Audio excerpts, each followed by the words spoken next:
mataas pa rin?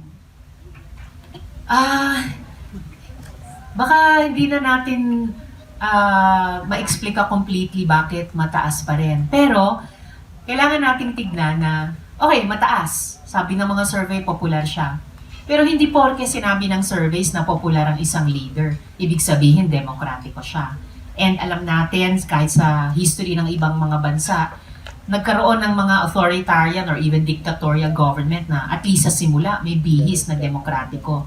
Pero sabi din ng history, eventually lahat ng authoritarian ay matatalo din or maglalaho din.